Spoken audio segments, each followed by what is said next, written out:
Are you scared? Scared?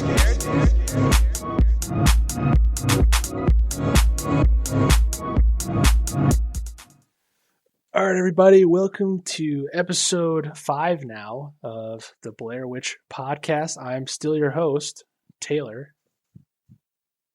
Am I the host? Yeah, you're a host. Okay. I'm Alexandra. We went back in time for this episode.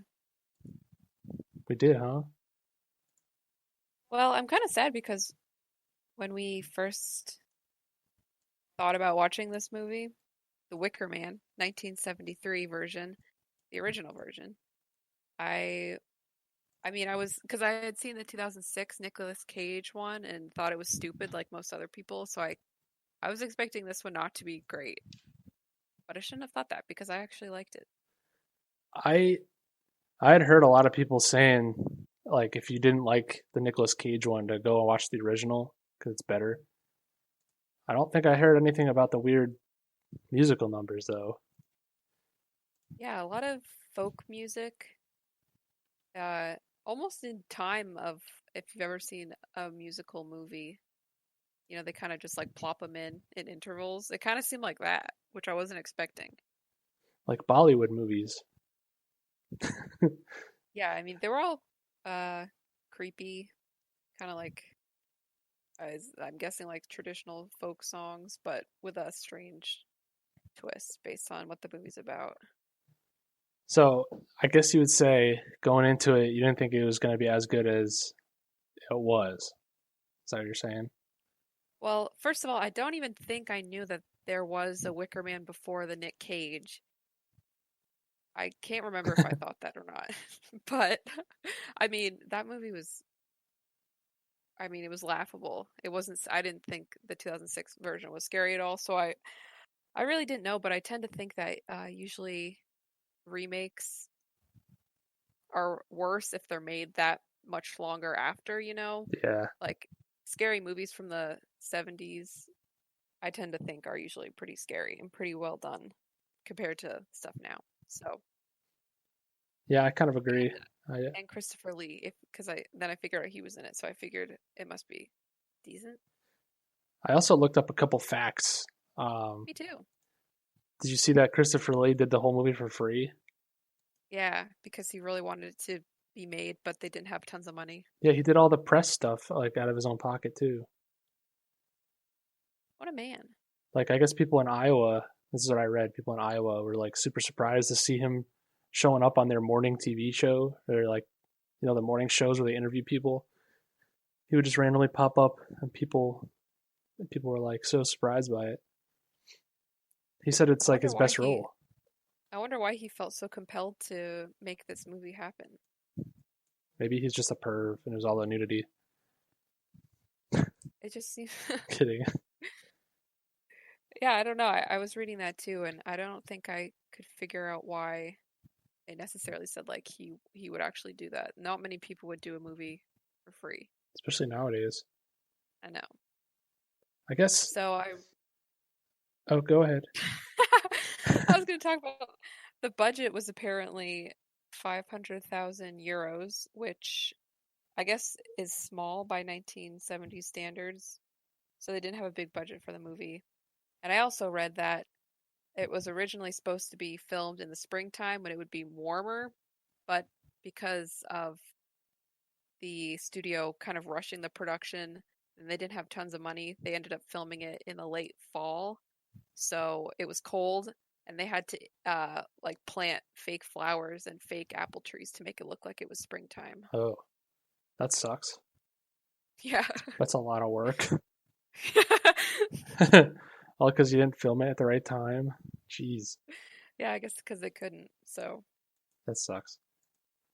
I was so I have the IMDb page for the original one pulled up, and I also have the Nick Cage one pulled up next to it. The 73 version got a 7.5 out of 10. The Nick Cage got a 3.7 out of 10. It's like so awkward. Yeah, I heard that or I read that the director of the original one, Robin Hardy, wanted nothing to do with the remake because he probably thought they were going to screw it up, and he was right. Yeah, I don't blame him.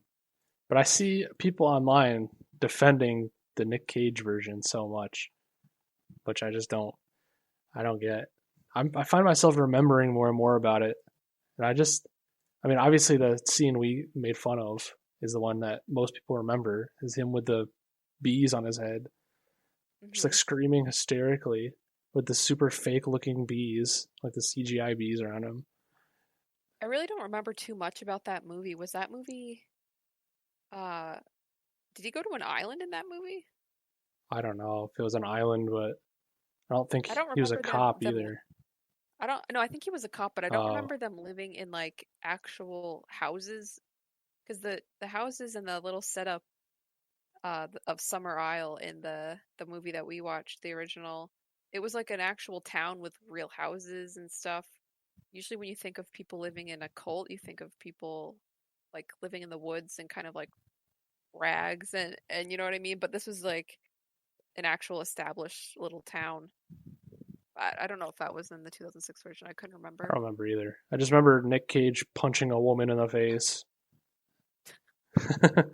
You remember that? Maybe.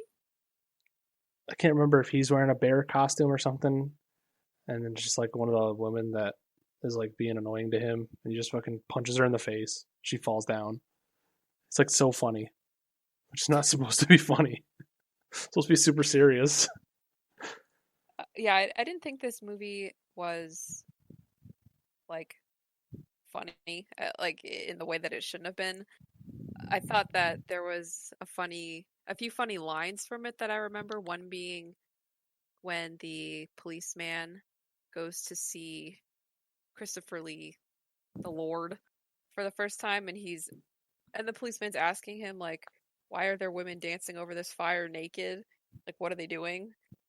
And Christopher Lee said something like, "Well, do you expect them to be jumping over fire with clothes on?"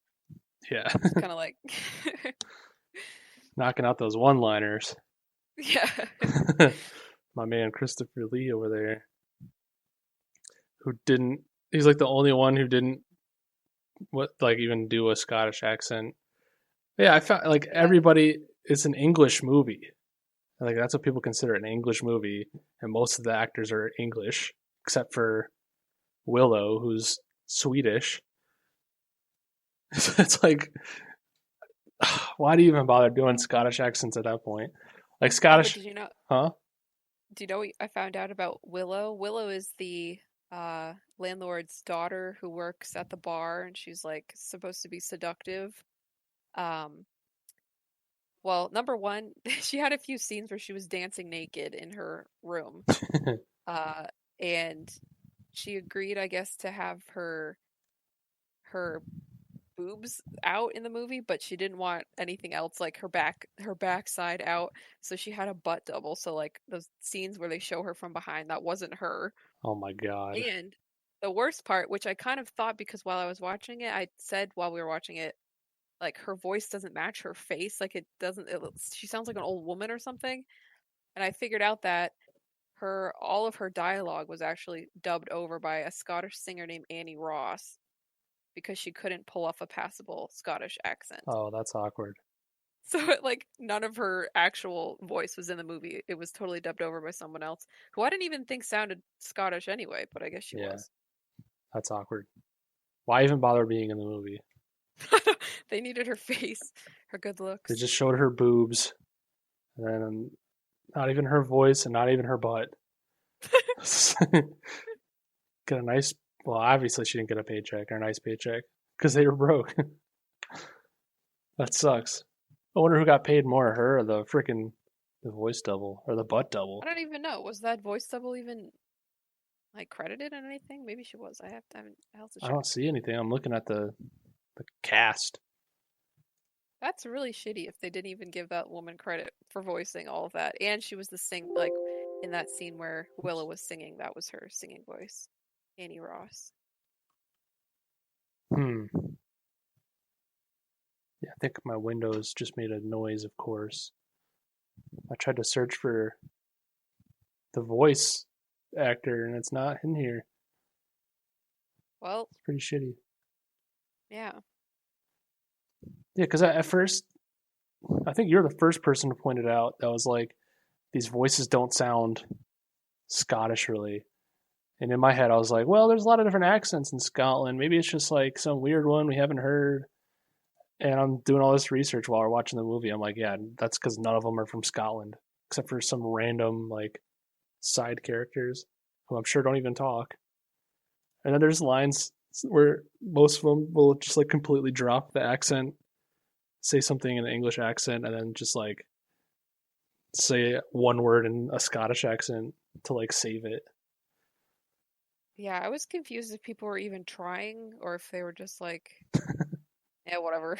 Just say your lines is probably good enough. It's like the equivalent of if you ask people in America to do an English accent and they just do some really like bad impression of an English person. Everyone thinks they can do an English accent till you like really listen to them.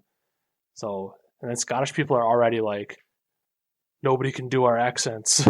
They're impossible. Yeah, they picked a hard one. I know, jeez.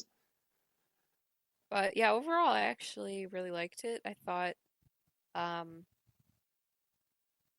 I thought it was scary, not in the like, I don't know, because I feel like when we talk about, especially you and I, things that make us scared in movies, it's not the typical stuff like gore, jump scares. I mean, none of that is in this. Well, I guess there's some weird imagery, but it's nothing like, you know, nothing crazy. But just the concept of being stuck on an island with a bunch of people who are, this strange religion doing all these weird things, and none of them seem to be concerned about anything that's happening. That's just their life. I mean, that's creepy to me. I thought imagining myself in Howie, the policeman's position, is scary. Yeah, it's just everything's foreign to you, and like everything they do goes completely against like what you believe in, whether or not like you and I aren't Christian, but just the thought of being in a place like that, and then never mind the audience if they're like strict Christians as well, like Howie, it's probably even more terrifying because it's like complete opposite of everything you believe in to like such an extreme, you know, where obviously there's a sacrifice. But I also thought it was interesting because I think you also mentioned this when we were watching it is like, well, they even mention it too. I know Christopher Lee says it to, or whatever, Lord Summerisle says to Sergeant Howie, like, this is the perfect way for a Christian person to die because he's like Mm. sacrificing himself for the good of the people. So it's almost kind of, I don't know if that's irony. I guess it's irony, right? Because I mean, he's such a devout Christian. He's against all this, even though the way he's dying is very Christian. I don't know if that was like the message. I don't know. What do you think? I'm not sure. I in some of the reviews I read or the descriptions, they talked about how it's sort of a. I think I read that it was like a political sort of statement they were trying to make. But I mean, you can obviously see the contrast between religious groups and what one person thinks is completely insane is totally normal and kind of routine to another group, which was pretty obvious here, and how um, Christopher Lee throughout this movie, he kind of seems like, I mean, everyone kind of seems like they're just nice people. They're just off in their own kind of world. But then as the movie goes on, you realize that the things they think are just normal are cruel and really strange. And especially to Howie, I mean, it kind of just all starts to unravel. And then in the end, the big twist happens, which I guess I sort of expected, but I couldn't remember how the 2006 Wicker Man ended. So I liked how it developed, though, how all of the kind of creepiness developed, even though it was pretty creepy right from the start.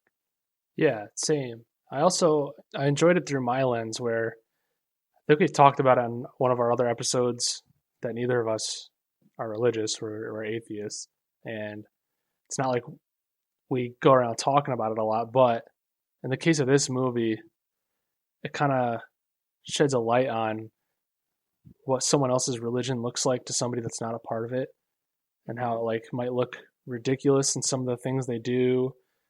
And I think they even talk about it in the movie where Sergeant Howie is like he's talking to Summer Isle. I almost keep wanting to say Somerset. He's talking to Lord Summer Isle about how it's like kind of ridiculous, and then Summer Isle like snaps back at him, and he's like, "Oh yeah, almost as ridiculous as the Virgin Mary like getting pregnant from a spirit or a ghost."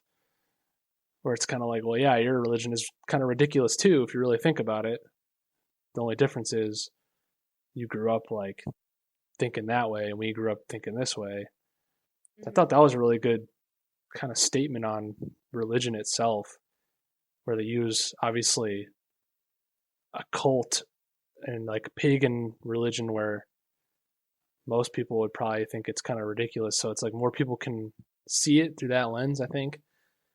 Hmm. Again, I'm not too sure what the actual message is, if there even is one from the director, but I think that's a good statement as well.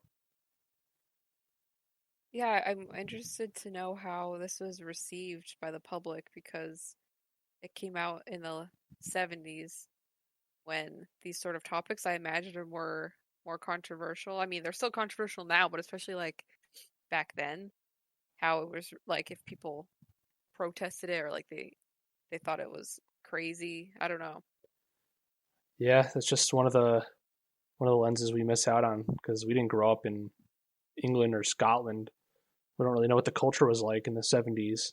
So it Hmm. might have meant more to somebody, that grew up then and there than it does to us. But it's just cool to see a movie like this can actually make you think, even if you're in your 20s living in America in 2020, and it also had an impact on people living in the 70s in like Europe. So it's kind of cool that a movie is able to kind of have that effect on two completely different lives. Yeah. I also read that what's her name, Britt Eklund, who played Willow, Uh-huh. that Swedish lady. Apparently, she was talking shit about where they filmed it. I think it was filmed in Gallo or Gallows. I think it's I think it was filmed in a bunch of different places. Galloway. Sorry, Galloway, Scotland is where like most of it was filmed, like where the cliffs and stuff. Hmm. She she was talking about how boring and like drab it looked, and the makers of the movie had to make like a public apology on her behalf because like the people that live there were upset. What the hell? It Yeah, looks so nice there. of course, the person who's not even from Scotland or England who had to get a voiceover double and a butt double is talking the most shit about where they filmed. It's like such a shitty thing to do. It's like Yeah, what? go be in a different movie. Nobody wants you there. You don't want to be there. I don't know. I can't. It looks like a fun movie to be in. Yeah, I mean, it looked really nice. All the imagery was really nice. Um, kind of looked like a classic, what you think of if you have never been to like the coast of Scotland. Um, I was trying to figure out what castle they filmed. Colesian Castle. That doesn't really mean anything to me, but that's I guess where Lord Summer. I almost said Somerville. Summer. Summer What is Isle. it? Summer. That was his house. Um.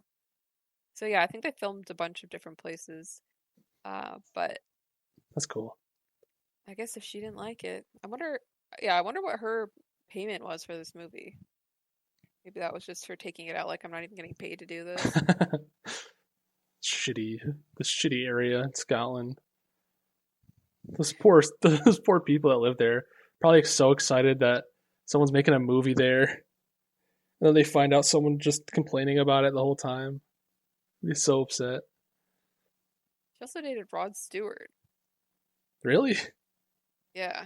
That's so random. I didn't know that.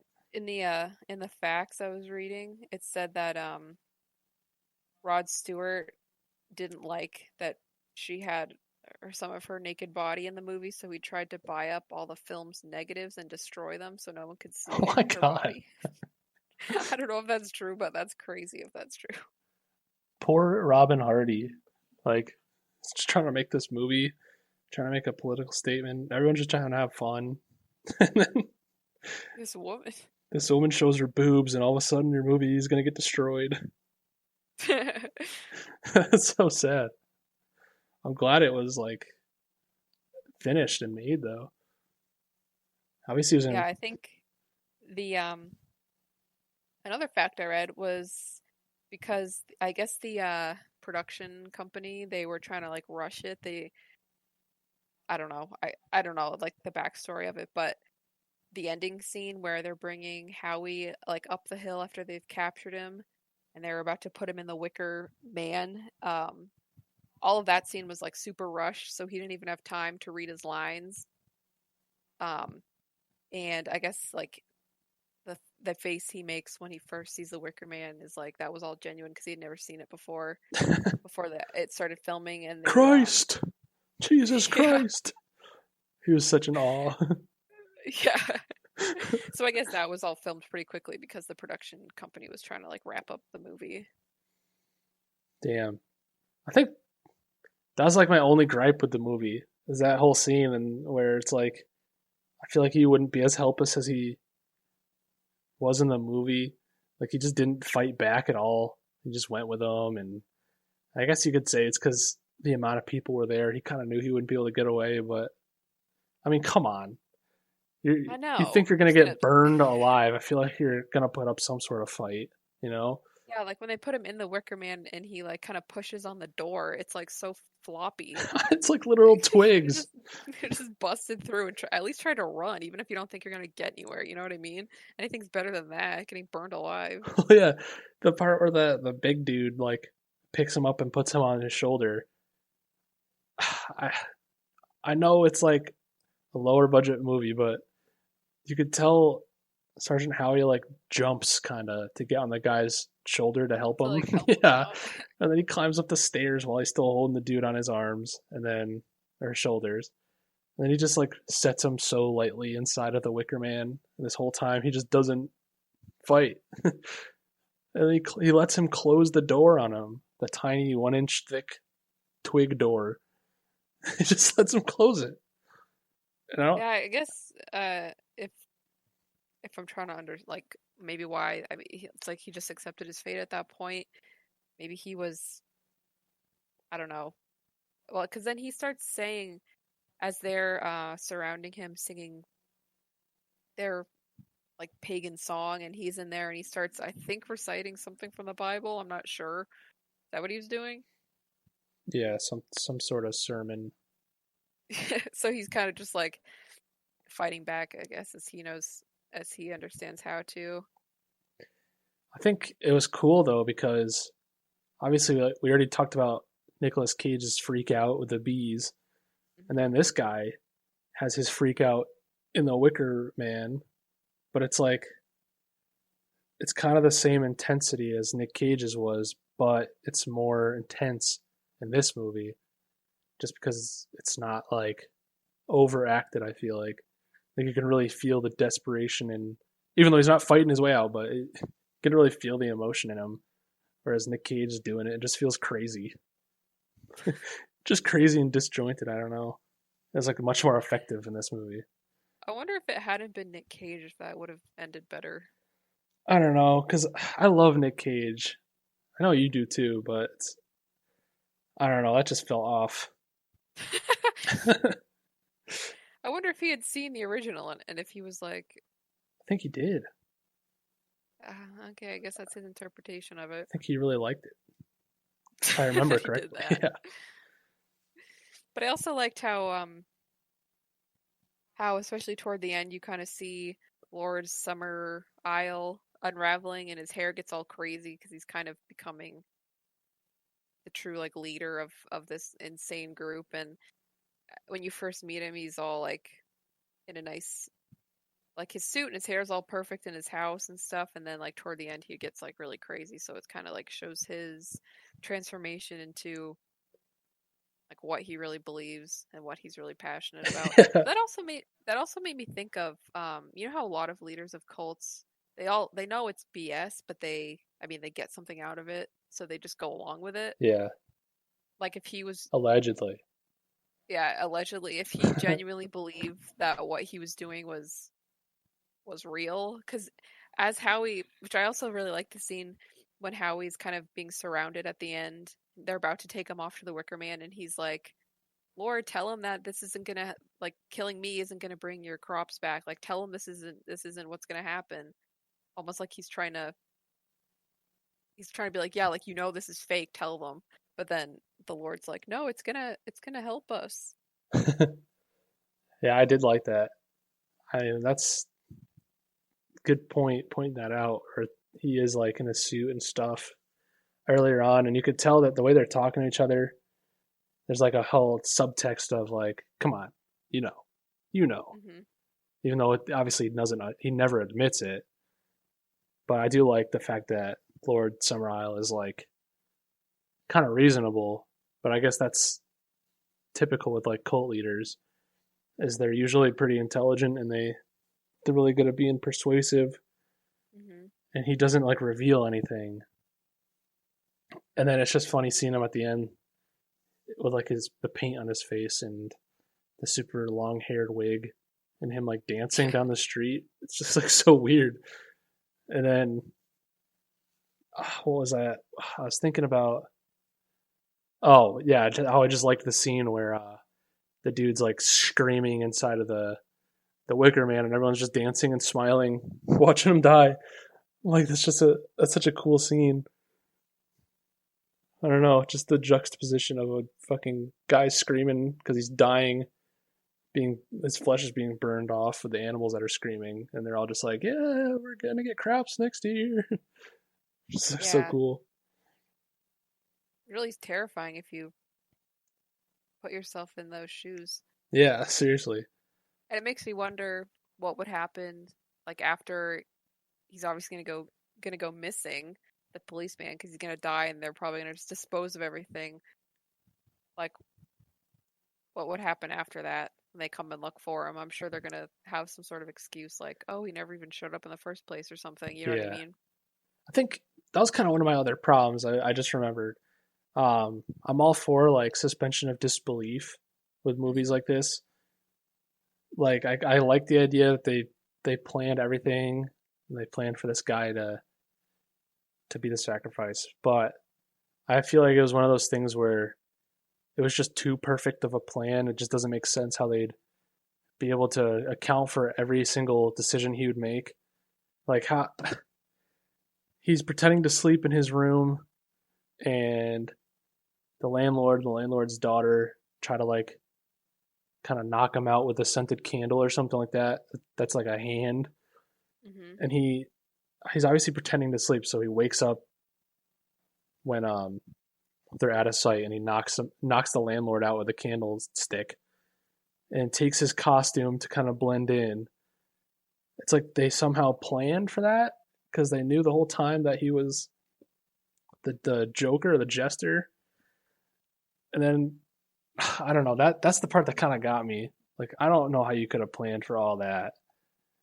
Well, and also, how could they have planned for, like, at the end, the lady gives him a list of, oh, we needed somebody who like, was a fool, someone who came here on his own free will, someone who was a virgin. But it's like, how were they gonna guarantee that was gonna, like, what if he hadn't been a virgin? Because he mentioned when that Willow tried to seduce him, and she was like, "Oh, I thought you were gonna come visit me last night," and he was like, "Oh, I'm saving it until marriage." Yeah, But it's like, how could they have known he was gonna be a virgin? You know what I mean? Like, I don't know.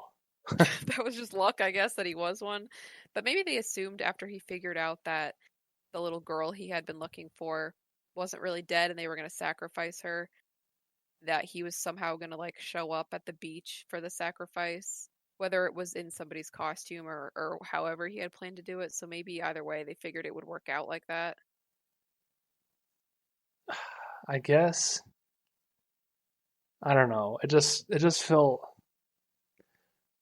they just knew that he was gonna knock somebody out and like sneak in instead of just showing up because they were Well, like, even if if he had just shown up at the end to save the girl, maybe they would have let him run up to her to try to untangle her from the rope, and then she would have, led him through the cave up like he was supposed to anyway. yeah, I suppose, but they did have a lot of dialogue saying why he's the fool when he like comes up through that little hole in the mountain. They're waiting for him, didn't Yeah, they? I mean, yeah, they said well, they said they wanted a fool. Like that was part of like their criteria for someone to sacrifice. But I guess that could mean a few different things. Him literally dressing up as the fool, or him just believing that he was smarter than all of them from the beginning. Yeah, I suppose. I'm glad they didn't do one of those classic like, "Ha, we've been planning this the whole time," and then they cut to like all the scenes where he thought he was making decisions, and then they show on the sidelines. They would they should have shown Lord Summerisle like peeking his hat out from behind a wall, like, Yeah. it's all going to according to plan. I'm glad they didn't pull some like hacky shit like that. Yeah, they didn't do anything like that. It was pretty straightforward. Yeah, that's good. I like that. Yeah, me too. That's why I'm like I can look past kind of the stuff that's not really believable because it doesn't really matter too much. We I should. wonder if this is like, because I feel now in a lot of scary movies, you see people wearing like animal masks. Like if this was one of the earlier movies to do something like that. Maybe it wasn't, but I thought like all of their creepy animal masks were really scary. Yeah, it's just because they're. It's. I think it's like the handmade nature of it, where it's not like a Yeah. Halloween store mask. It's like they made it using materials they had there, so it's kind of got that gritty kind of. Doesn't look exactly like the animal, but the hmm the coloring and the texturing is just like dark and earthy. I think that's what makes it kind of scarier. Yeah, and it was just really scary how all the kids were going along with everything. It was like everyone was just totally brainwashed. Which to be in a small community where everyone is just thinking the same and everyone's crazy and you're just there, I mean, that's scary. Yeah, I loved it. Me too.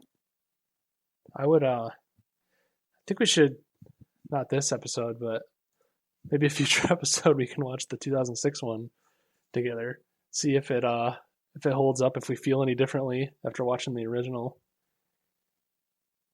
Yeah, I wonder if I would feel differently. Maybe I'd appreciate things more. I don't know, because I think I saw that like fourth grade or something. Like it was a long time ago. I think I did watch it like a couple years ago. I don't remember why, honestly. Who plays the Lord Summer Isle? Was it someone famous? I don't remember. I only remember Nick Cage. It's literally the only person I remember. I think it's a woman. It's not a guy. So it's like Oh, Sister Summer Isle. Um, Ellen Burstyn. I don't know how to say it. oh yeah, they went with a woman. She was in The Exorcist.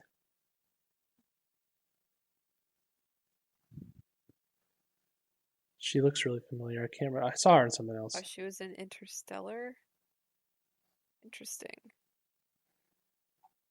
I don't remember. She probably played the old daughter. Yeah, she did. Yeah, I had a feeling. Without even seeing her in the movie, I just know. Yeah, we should do that. We should try to watch that and see how we feel about it. I wonder if it'll be because I know a lot of people will watch like the original before they watch a remake, hmm but obviously we've already seen the remake and we watched the original after. So I wonder if going back and watching the remake again will be different than if you were to do it the other way around. So it's like the people that read the book before they go and watch the movie, they watch the movie and they're like, this movie sucks. Then usually the people that see the movie first and then they read the book, they still kind of have an appreciation for both of them. So I wonder if now watching the original, if we're gonna have like a new appreciation for this one, or if we're still gonna be like, nah, this sucks.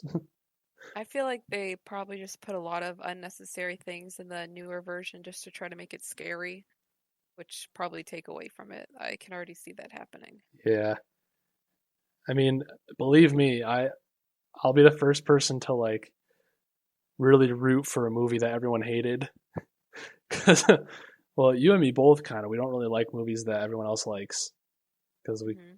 I don't know, we just don't really like the Hollywood bullshit and the cliches that everyone loves in horror movies. I always want to root for the movies that have like the low scores because I have hope for them, but I just don't know with the remake. It's been too long to really remember it. Well, we can watch it back. Yeah, we have to. We got to make an episode out of it. Return. Let's do it. The Wicker Man, 2006. Guest host Nick Cage himself. That'd be so It's really funny. great to be here. I can't. I've never attempted a Nick Cage, so I don't know how that's gonna come off. It's Uh, great. he could probably use the money. I think he's like bankrupt. Use the money. We're not gonna pay him. Oh, We don't well. even get paid. But we could. That's a good segue into the Patreon. Episode 5. Already have a Patreon set up. If you guys are interested, if you've made it this far into well, if you've made it this far into our podcast and then made it this far into this episode, if you haven't gone crazy, um, I ended up setting up a Patreon account for us, the Blair Witch Podcast.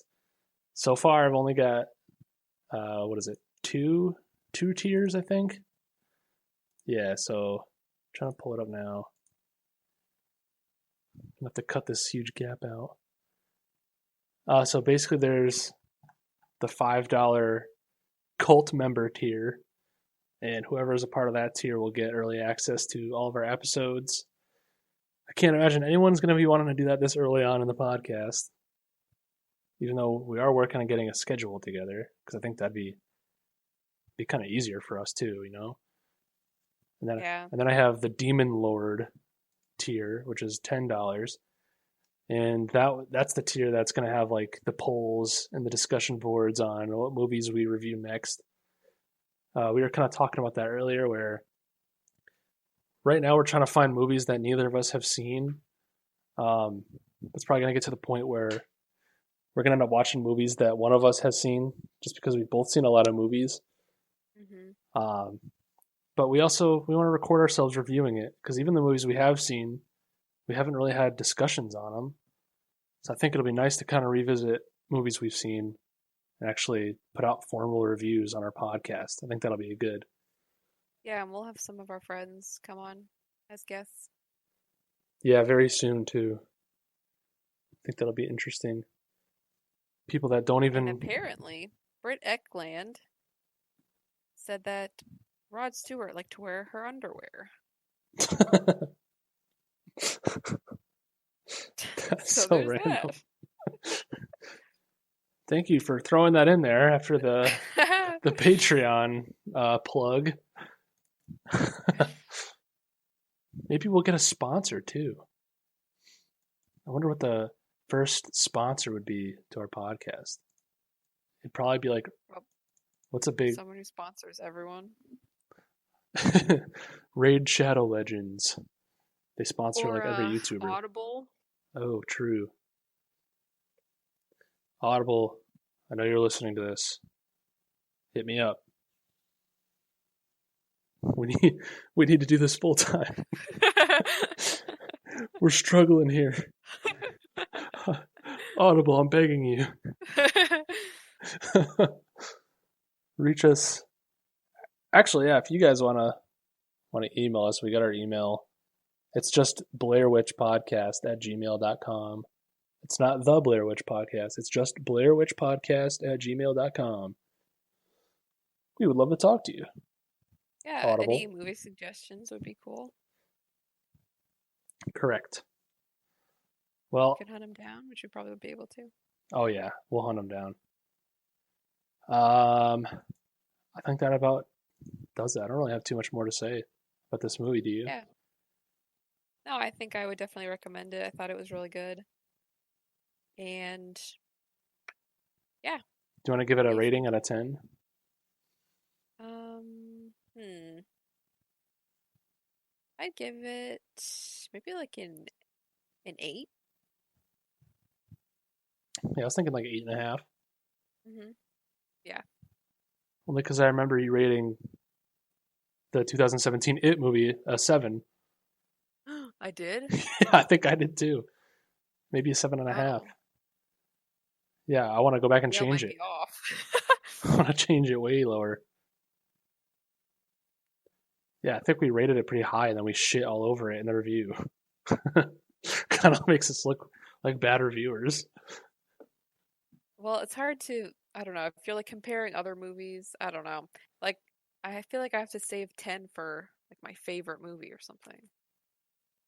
I feel like a 10 is an unreachable goal.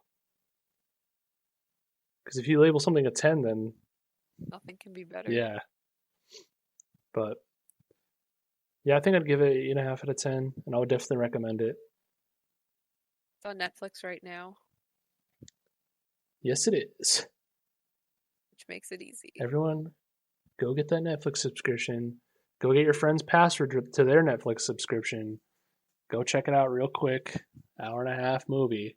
If you're comfortable with a lot of nudity, a lot of not really sexual nudity, except for that one scene in the courtyard or whatever the hell it was. They're all just having sex in the grass. Other than that, go watch it. I don't know. If you want to see a young Christopher Lee With those and sexy gray sideburns. yeah, Check it out. All right. Thanks for watching. until next time. We don't have an outro sound. You want to make We that used sound to. again? Remember that sound you made? We'll end on that. I don't remember. It was like, ooh. Yep. Ooh. That's going to be our new outro sound every time. That's how we have to end it. Ooh. Well, goodbye. Ooh. Ooh.